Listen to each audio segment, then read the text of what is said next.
ब्रह्मा गुरुर्विष्णु गुरुर्देवो महेश्वरः गुरुः साक्षात् परं ब्रह्म तस्मै श्री गुरवे नमः. Om Narayana. Is it okay? No. I don't know what to do with these things. This phone system has changed. ಏನು ಮಾಡೋಕ್ಕಾಗಲ್ಲ.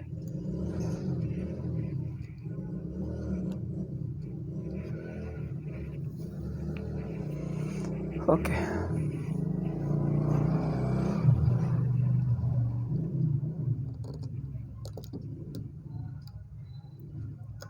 Yeah, I think this is okay.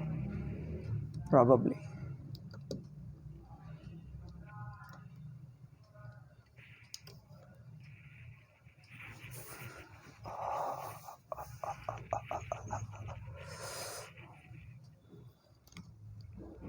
Om. In Mulavidya, Nirasa, we were discussing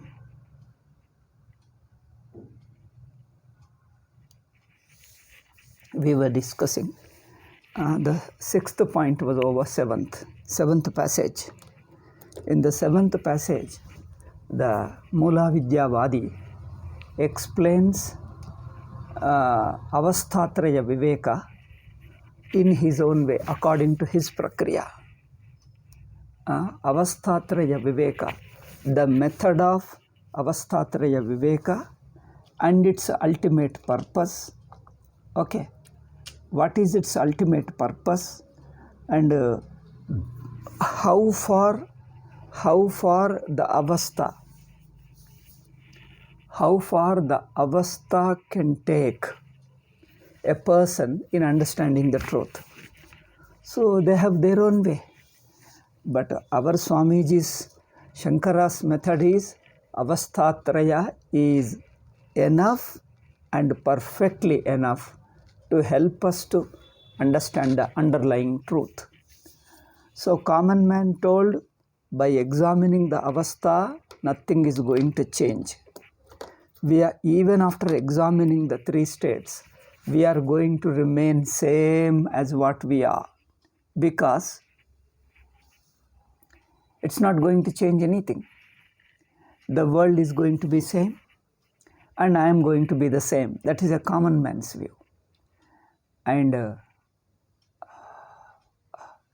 he says Mulavidya Vadi is somewhat better.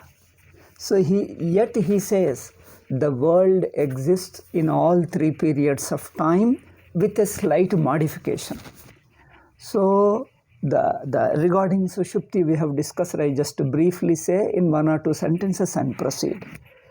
The world has got a two state. One is a two or three states. In waking it is fully blossomed state. In dream it is partially manifest like a bud. In like a flower or a fruit. Like a flower or fruit, it is completely manifest in waking state. In dream it is like a bud, whereas in deep sleep it is in a very rudimentary form, like a seed form. It is in the form of a seed. Therefore, what happens? World is there in some form or other in all the three states. World can never disappear totally. That means we don't have an experience in our life. That in our life means in a jiva's life. Nobody has an experience in one's life to see how we are free from the world. We are free from duality. So in all the three states, we are dual. The experience of duality persists in all the three states. In all the three states, duality persists. Are we to say in Paribhasha today? No. Or I may say something later, not now. After completing Mulavidya Nirasa, I may speak a few minutes, but not now. Now let me complete Mulavidya Nirasa. So in Sushupti also, world exists in a subtle form, in a compressed form, like a seed. Okay, this is what he told before. Now coming to the seventh point, Jagaritepi pratyaksham anubhuyate sthulavasthapannam bhavajnanam. And he says that bhavarupa avidya, is present not only in deep sleep, according to him. It is present even in waking state also. How? Even in waking, because evam jagrada avasthayam api mamaham. One more point is we are discussing is I don't know myself. I don't know myself is not a simple absence of knowledge, nor it is a misunderstanding. This is the biggest defect. This is the biggest confusion about the of Mulavidya Vadis. This point we are going to discuss elaborately in the second chapter of Mulavidya Nirasa. Okay, in the second chapter, Swamiji's. I shall remind you this point. I'll read again and remind you. Now at the moment he says, I don't know myself is the simple Siddhanti's explanation is I don't know myself is a misunderstanding and also absence of knowledge, but there is no positive at all. Positiveness is a confusion. It is an unnecessary theory. It is a misreading of one's own experience.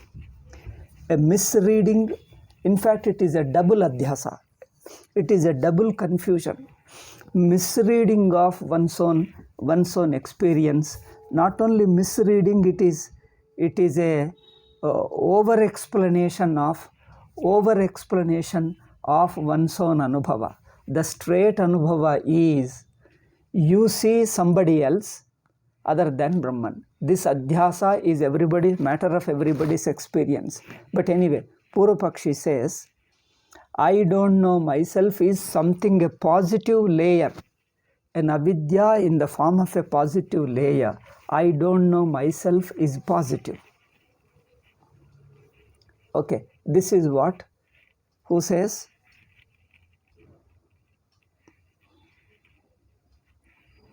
This is what that Mulavidya Vadi says. See, Jagradavasthayam api mamapyaham na janami. I don't know even myself. Oh, what is this? Oh, sorry.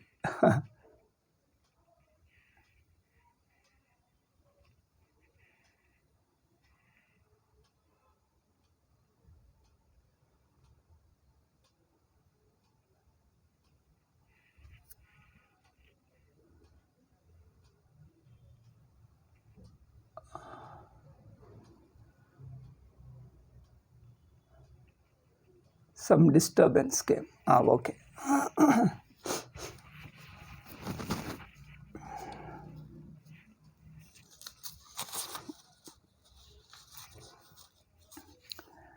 Mamapyaham na janami iti pratyayavalat pratyaksham upalabhyate kinchid avaranam. Some avaranam is available. Some covering, he says, some veil upon myself. This veil is a purely speculation. Nobody experiences it. As I told you, it is a misreading, misinterpretation, or it is an over-explanation. Better let us say. It is an over-explanation or a over-explanation, not even over. It is a over-explanation or it is a deviating from the actual experience. Now, over-explanation, you can say, yes. It is a deviation from the actual experience and trying to put something else where what it is not there. It is a hypothesis. That's better. It's an unnecessary over-imagination. Over-explanation as well as a over-imagination. It is an unnecessary imagination. It is not just barely watching, examining and accepting what you see. It is not simply watching and seeing as it is. It is over-explaining your experience. Okay, mamapyaham na janami iti pratyaya balat pratyaksham upalabhyate kinchid avaranam. That there is a something positive substance I don't know myself, this sentence, this experience, according to Mulavidya implies presence of some positive avidya. Positive avidya, where does it come? That's what he explained. Okay. Tatra tu spashtameva yat pratyaksha pratibhaso jnanabhava vishayako na bhavati. Two things he says. It's a little technical point because Mulavidyavadins use a lot of logic because it is a speculation. When it is a speculation, they keep on analyzing, explaining against experience. The biggest defect of Mulavidyavadins is leaving, instead of facing the experience as it is, trying to overinterpret, misinterpret. Okay? Misinterpret, overinterpret the direct experience of everybody. A universal experience, a direct experience, they try to overinterpret or misinterpret, and a posit an extra unnecessary hypothesis. This is the basic defect of imagining Mulavidya. Okay, in fact, we have accepted this book. It is a highly technical book, so it's for those who are interested. That's why we have taken up this book. Okay, now he says, Mama, what he says we are only just touching. This will be refuted later. Okay, Mamapyaham najanami, I don't know even myself. This experience, according to Mulavidya Vadi, implies some kind of a positive substance called avidya. Avidya is not a simple, according to them, avidya is a positive substance which is covering like a layer, according to Mulavidya Vadins. In fact, avidya, ignorance, you talk about a common man. You take your own anubhava as a common man before you study Vedanta. What do you think as an ignorance? Ignorance means something you don't know. It's a simple absence of knowledge. Or ignorance means a doubt. When you are doubtful about something, then you say you are ignorant, you don't know. That means ignorance is present in you in the form of not knowing, in the form of doubt, or in the form of a misunderstanding. Okay? Ignorance is found in our life only in these three forms. Ignorance is found only in these three forms. Either not knowing means a simple absence of knowledge, or a doubt, or a misunderstanding. Even Shankaracharya, talking about avidya, he refers to only these three forms in Brihadaranyaka, in Gita, or in all over Prasthanatraya Bhashya. Shankaracharya says, and even common man's life, everybody's life, our universal experience, let us say, why common man? A universal experience shows that ignorance means simple not knowing, a doubt, or a misunderstanding. But here this Mulavidya Vadins, the very explanation of avidya has become very strange. Explanation of avidya has become strange. I don't know myself. Even the simple experience of I don't know myself, they misinterpret, overinterpret, and they imagine something into it. A hypothesis. They speculate some hypothesis into it, and imagine that it implies, I don't know myself implies a positive layer covering the Atma. This is overinterpretation. When this is explained, you think that we don't find this at all in our life. But okay, he is telling, let us give him a benefit of doubt, we think. But it is an overinterpretation, unnecessarily imagine something. So this is where the biggest mistake of Mulavidya Vadins is, not watching the experience as it is. Just to watch the experience. Don't overinterpret, overimagine, or don't ignore what is in your life, in your anubhava. Just to see the anubhava, bare anubhava as it is. bare Anubhava as it is. That is very simple. That's why understanding Vedanta is more difficult, because Vedanta talks of a straight and simple things. It doesn't need your Tarka Shastra or Vyakarana Shastra or any Mimamsa Shastra or Sahitya Shastra or any other unnecessary Shastras. Okay? It doesn't need any other Shastra. You don't need to go over and above the universal experience. Just to look at the universal experience. It is there in every point of everybody. Don't overinterpret. Overinterpret means overimagine. Don't imagine something more than what is visible. Just see what is visible. Bare perception. That's the simplicity of Shankara Bhashya. So that's where these Mulavidya Vadins fail to see as it is. So our ignorant, you talk to your common man, what is your nature? You keep watching. Whenever you say you don't know something, what form this ignorance consists? When you don't know something, you generally say there is an absence of knowledge. Absence of knowledge means no knowledge. One is no knowledge. Second is doubt. This is everybody knows. No knowledge is a common, everybody, known to everybody. Doubt is known to everybody. So doubt also we call a form of ignorance. No knowledge is a form of ignorance. Doubt is a form of ignorance. A misunderstanding is also a form of ignorance. Only these three. Do you find ever in your life, in your experience, any other form of ignorance other than these three? Other than these three, do you have any other fourth form of ignorance? This is a simple experience. Therefore, Vedanta is just watching your experience and understanding them. Not over-explaining using your Tarka, Mimamsa and Sahitya, Vyakarana and unnecessarily. Just to see things as it is. Okay, so I don't know myself. This is a direct perception. That means an immediate experience that I don't know myself. This, he says, according to interpretation, this implies presence of some veil, presence of some layer which is covering the Atma.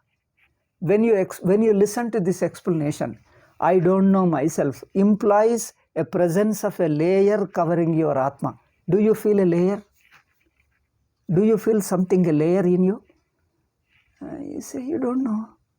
You don't know how, where does the layer come from? But anyway, that's how he does it. Now, not only he explains it as a layer, now he is refuting. I don't know myself. I don't know even myself. Cannot be absence of knowledge, cannot be doubt, cannot constitute a misunderstanding. It must be a layer. This is his style of argument. The Mulavidya Vadin's argument is, this must be a layer, a kind of a layer upon the Atma. It can't be absence of knowledge. See, I don't know even myself. Is it not simple absence of knowledge or a misunderstanding?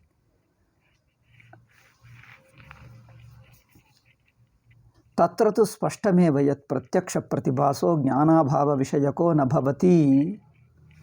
Now his argument now. As I told you, over-explanation. Over-explanation means, do you understand? I think I don't have an example. Let me imagine an example to give over-explanation. What is over-explanation?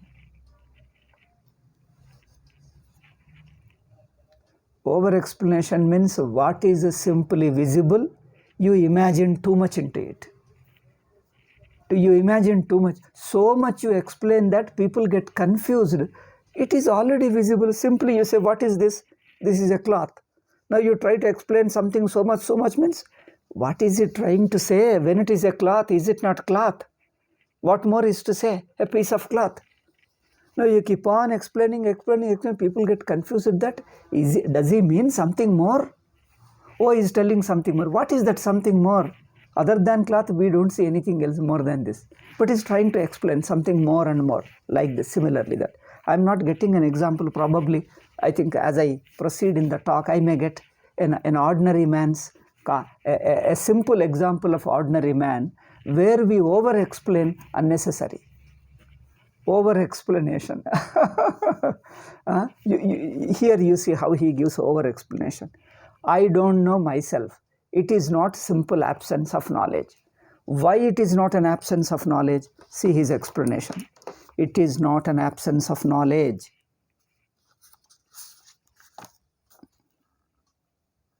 Okay? It is not. Why? What does an absence of knowledge require? What does an absence of knowledge require? According to him. Now it is all his explanation. In between I add a little bit of our Swamiji's prakriya. So his explanation is I don't know even myself is not simply absence of knowledge. Why? Now he is explaining now.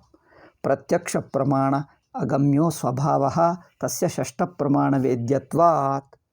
See, two explanations here. An absence, any absence, let us take it. Simple absence. We know many things. Hand, you have it. And do you have a pen in my hand? No. This is hand.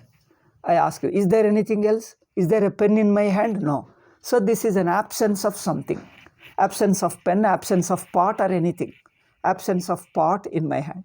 So any absence, according to him, absence is not perceived by perception. No. Pratyaksha pramana agamyo hyabhavaha. Two explanations. He says the absence of something cannot be pratyaksha pramana. Is not perceived, he says. I don't know, do you know, this is all epistemology, pramana shastra. If you don't know, then I have to explain. If you know it, then it is okay. There is a absence. There are two views. There are two views. How do we know absence? Absence of something, any something. There are two explanations among the philosophers, darshanikas. One is, it is perceived, absence is perceived. Some people say absence is not perceived, absence is understood by elimination. Elimination means elimination of perception. Absence itself is not a direct perception, it is elimination of perception. You understand? By eliminating, you understand that it is not there. What you perceive, you know. Hand, you know. And when I ask anything else, no. You eliminate what you perceive. And what is left out is understood. So, the absence of something is understood by elimination, not by direct perception. It is an epistemology. Epistemology means how does the very knowing takes place. Knowing of various things and different ways of knowing. Different ways of knowing how takes place. This is a big topic in the darshanas, in Nyaya Shastra, in Sankhya Shastra, in all other darshanas, in all other schools of philosophy. This is one branch of philosophy called epistemology. Epistemology is methods of knowing or ways of knowing. Perception is one way of knowing. Inference is another way of knowing. Comparison is third way of knowing. Then presumption is a fourth way of knowing. Absence is a fifth way of knowing. Shabda pramana is a sixth way of knowing. Pramana, way of knowing is pramana. Okay? There are 6 pramanas discussed.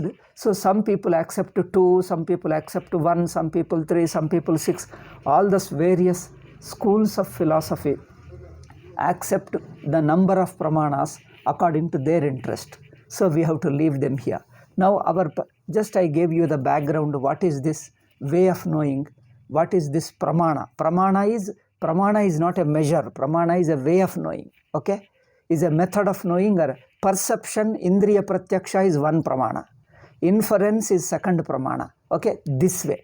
Method of knowing andre these methods. Okay? So these methods. Here he says perception or pratyaksha pramana. Pratyaksha pramana cannot help you to understand absence of something. Any absence. How do you know an absence? First, let us decide how do we know any absence. We know the absence. There are two views in this. Two schools, Two schools talk too differently.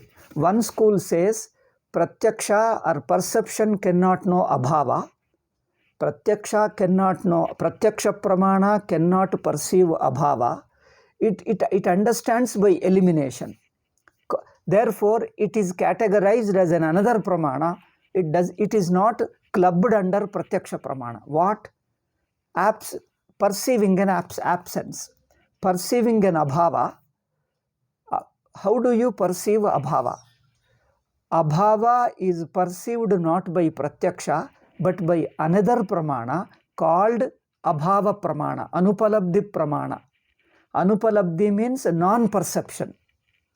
Anupalabdhi means non-perception. Non-perception is another pramana other than perception. Anupalabdhi.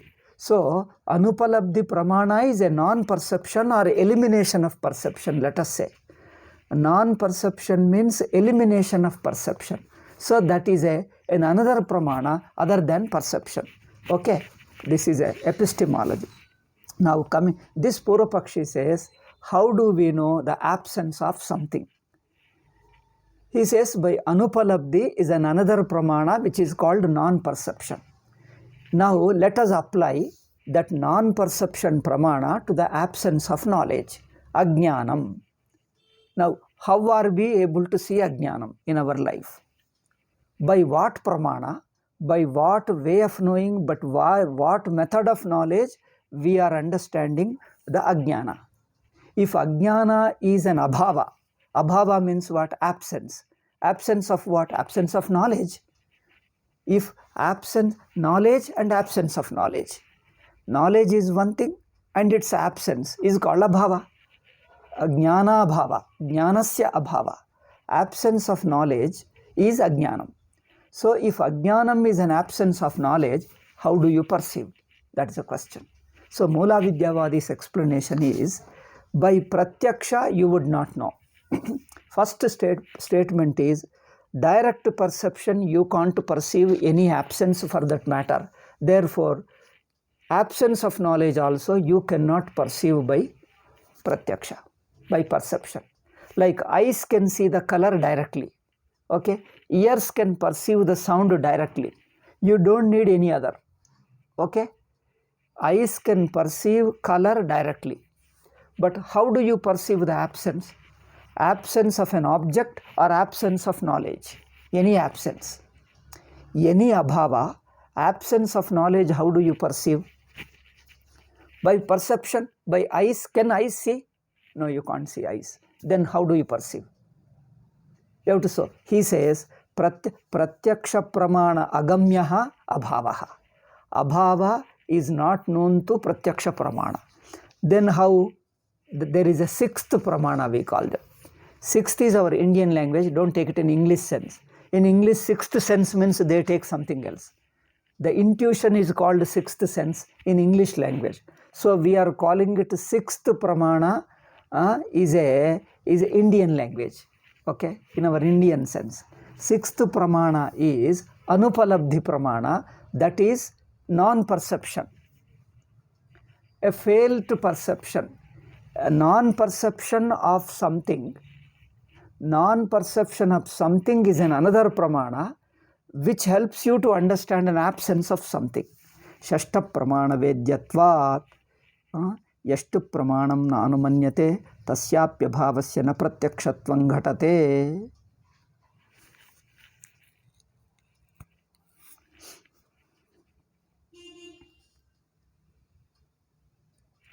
So there are some schools who do not accept a separate pramana, that is called non-perception. Non-perception is not a separate pramana, they club it into a pratyaksha only. It is only categorization. Perception is one thing, non-perception is another. So some people call these two are separate pramanas, and some people call non-perception is also a kind of perception only.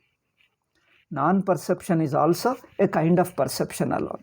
So anyway, their categorization is their own way. So we are not particular about these two things. So Swamiji says, whether you take as a perception or non-perception, either way, how do you perceive the absence? That's what is required now. Whatever may be their two schools, leave them. What is directly, ultimately, how do you come to know?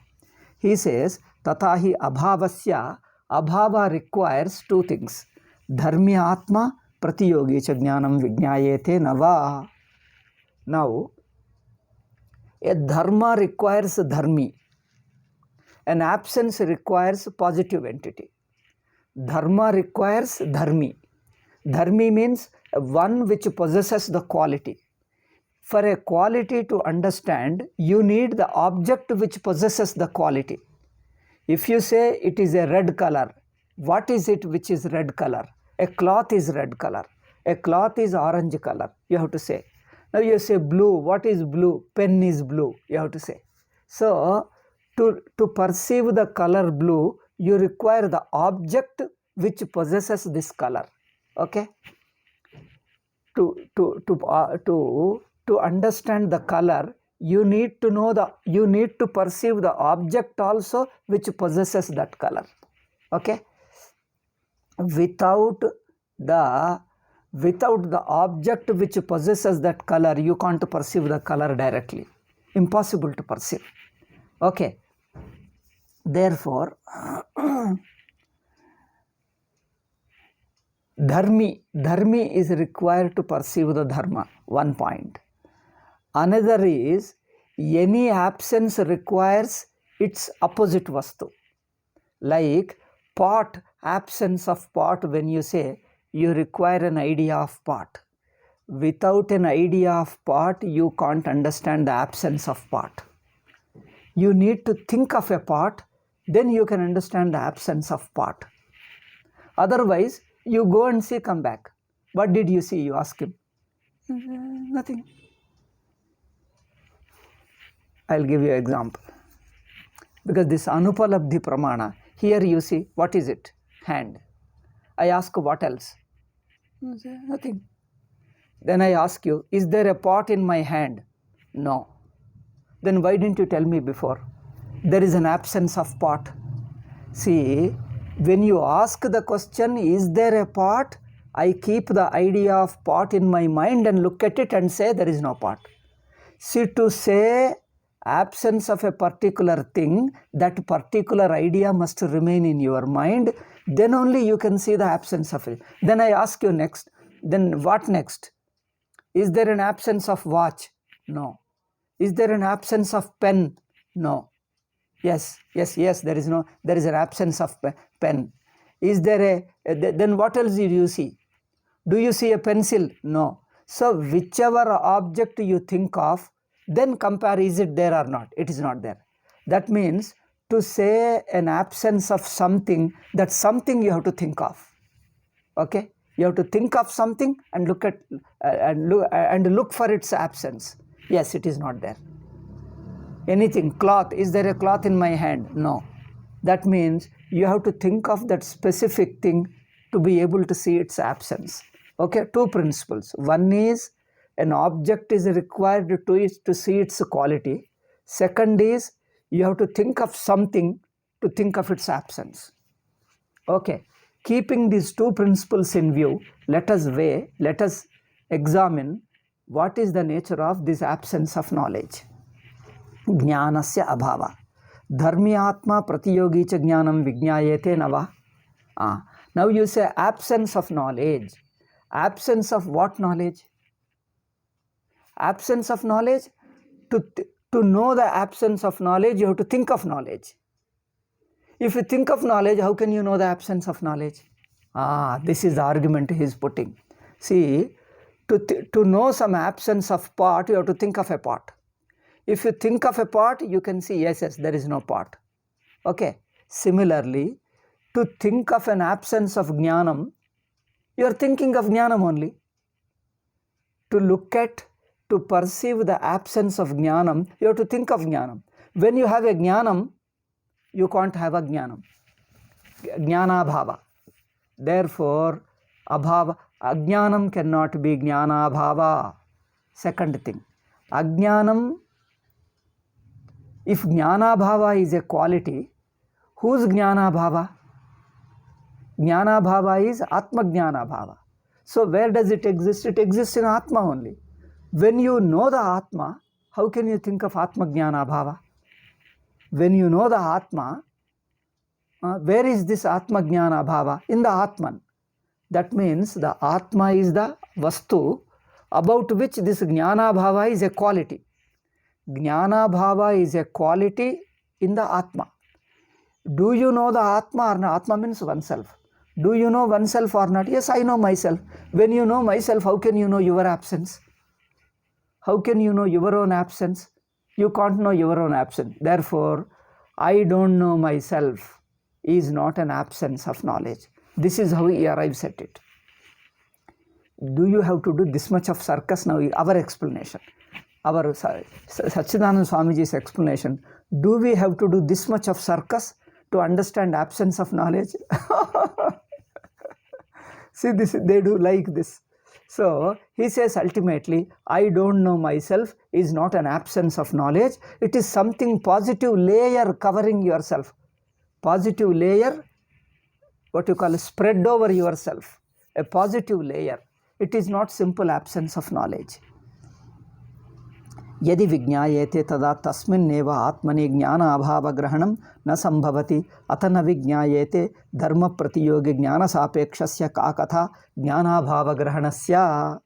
I have stated already these 3-4 sentences put together I have explained so far. Okay, then let us proceed. Tadevam ubhayatapi, either way nopapadyate pratyakshatvam abhavasya. Therefore abhava cannot be perceived by perception. Therefore, tasmat jagarite yat pratyakshato anubhuyate tad bhava rupam ajnanamiti siddham. See, what is the problem? As in the beginning I told you, again at the end I am telling you. Ajnanam is a matter of experience. Now look at the experience they are interpreting. See, instead of looking at the experience directly, they are over-interpreting, misinterpreting. They are using lot of logic and building up a hypothesis, building up a concept about it. They are building up a concept about it. One is direct experience is one thing, then making a concept about it another. Okay?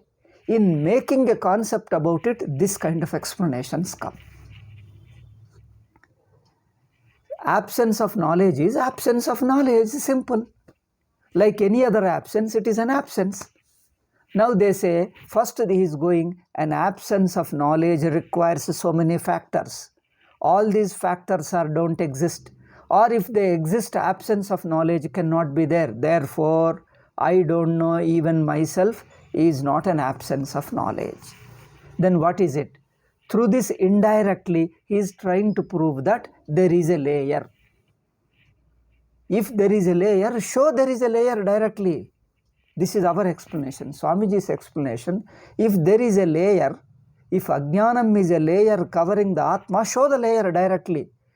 He is telling how, he is not showing the layer. He says it cannot be a mere absence. How it cannot be mere absence? Using all logic to explain. It can't be mere absence. Okay, it can't be mere absence. So what? Therefore, the layer is present. He is logically arriving at the experience. This is the big problem. See, what is an experience has to be directly seen. You don't have to posit. In English, you know, posit. You don't have to establish. You don't have to arrive at through logic. See, I am sitting here talking in front of you. You may question, prove it. I told you, I am sitting in front of you and talking to you. Of course, you are switching on the cell phone and you are seeing on the cell phone. Now, somebody asks, you may ask me, prove it that you are sitting in front of me and talking to me. Prove it. What do you say? You laugh at it, don't you? You laugh at it. You are talking to the person directly and you say, you prove that you are sitting in front of me and talking to me. Then whom are you shouting at? If you don't see me, do you need logical explanation to prove that I am sitting in front of you? Now see, they explain, yes, I am sitting in front of you because if I were not sitting in front of you, you would not be sitting there and talking to me. Okay? You would not sitting in front of me and talking to me. Since you are listening to me, I must be sitting here and talking to you. Since you are looking at me, since you are listening to me, therefore I establish that I am sitting and talking to you. So you establish, you arrive at my presence in front of you and talking to you through logic. What do you call? This is called a Nayayika style of talking. For Nayayikas, Anumana Priya, Anumana Pranaha Nayayikaha. We would say Anumana is the prana of Nyaya Shastra, Nayayikas. Because for them everything they go by Anumana. Even what is directly visible also they try to explain through Anumana. Okay. Are you speaking? Now I ask you, are you listening to me? Prove it. You are listening to me. I have to prove you. Through logic. What is directly perceived? Why do we have to do all this circus? They do. So our Mulavidya Vadins have learnt, or somebody, Swamiji says borrowed. I say they have learnt a lot of things from the Nayayikas. Swamiji, Sachidananda Swamiji would say they have borrowed the weapon of Nayayikas, of using Anumana, trying to establish anything, even a direct experience also, they try to establish through inference, through Anumana Pramana. Anumana Pranaha Nayayikaha, they have borrowed. Nayayikas are free to lend you their confusion, their unnecessary, they have lent them without interest. Without interest, they have loaned it to Mulavidya Vadins, this inference. So our Mulavidya Vadins have borrowed, raised the loan of an inference. They will give you freely so that you can spoil your Vedanta. They lent you freely this inference. Oh, inference is unnecessarily applying logic where you directly perceive. Why do you need so much of logic? Anyway, now this is over 7th point. Come to the 8th. Now generally we say Jnana Virodattvameva Jnana Shabda Pravrutti Nimittam. Now let us say generally what we say, and then we go to the Mulavidya. Before we go to Mulavidya, what our means you and all, everybody's. An absence is, Ajnanam is an absence. Jnanam comes, Ajnanam goes away. When the light, what is darkness? Darkness is absence of light. Okay? Darkness is absence of light. When the light comes, what happens? Darkness goes. Goes means what happens? Darkness goes means what happens? There is no light, that's all. What is darkness? Darkness is simple absence of light. Darkness is simple absence of light.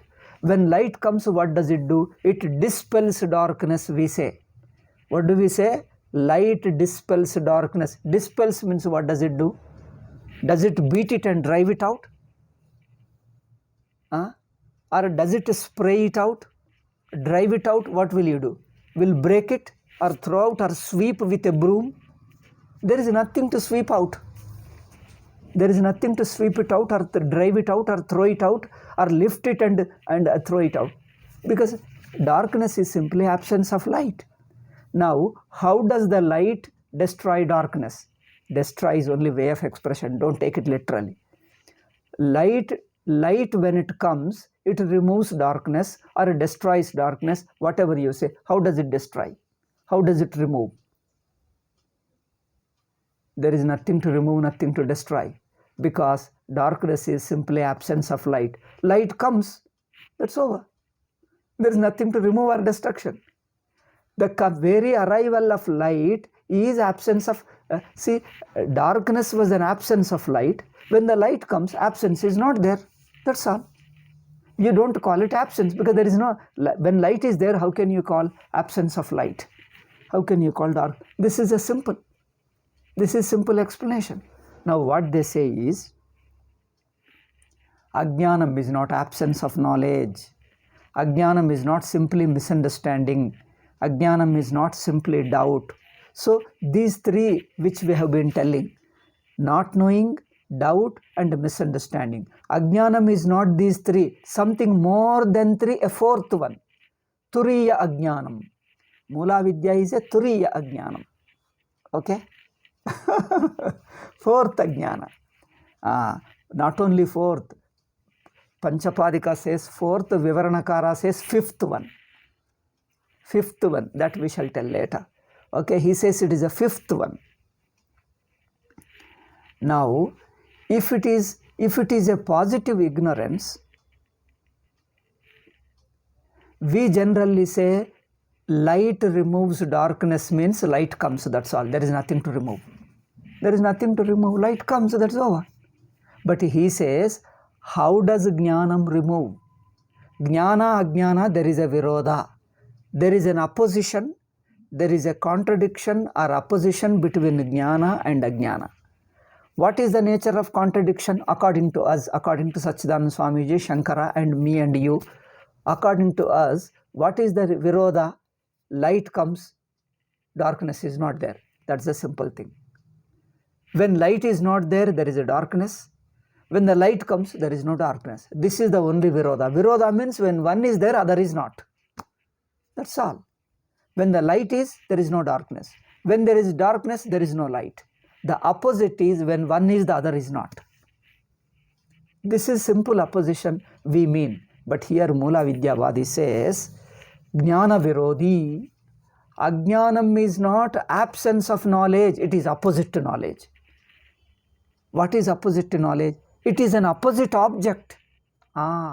His nature is opposite nature. It is one object, ignorance is another object. Knowledge is one object, ignorance is another object. Okay?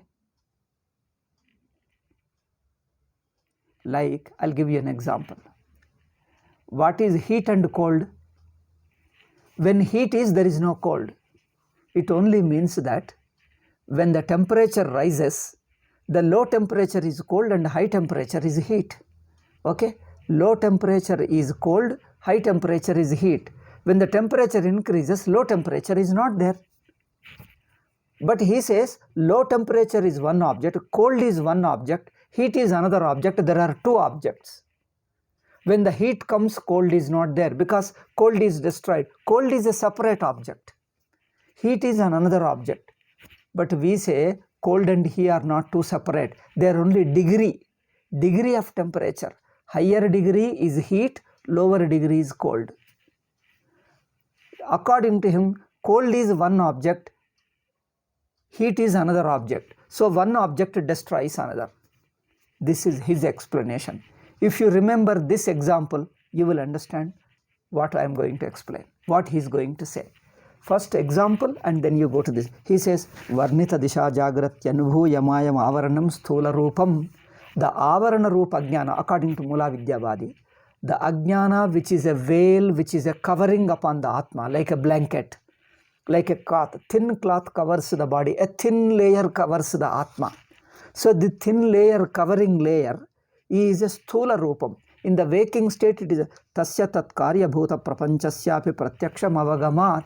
We see that he says that thin layer modifies into the world. It produces the world, it modifies into the world. So world is also Ajnanam, the layer is also Ajnanam, both are present in our waking state according to him. So Tatha Swapne, Swapna also. In Swapna, Vasana Sahita Manakalpita Prapanchabhasasya Vidyamanatvat Avidya Stulaiva. Even in dream, this Mulavidya is there in a layer form. Okay. Because there it is a Kalpita Prapancha and layer and imaginary world. In waking state, layer plus real world.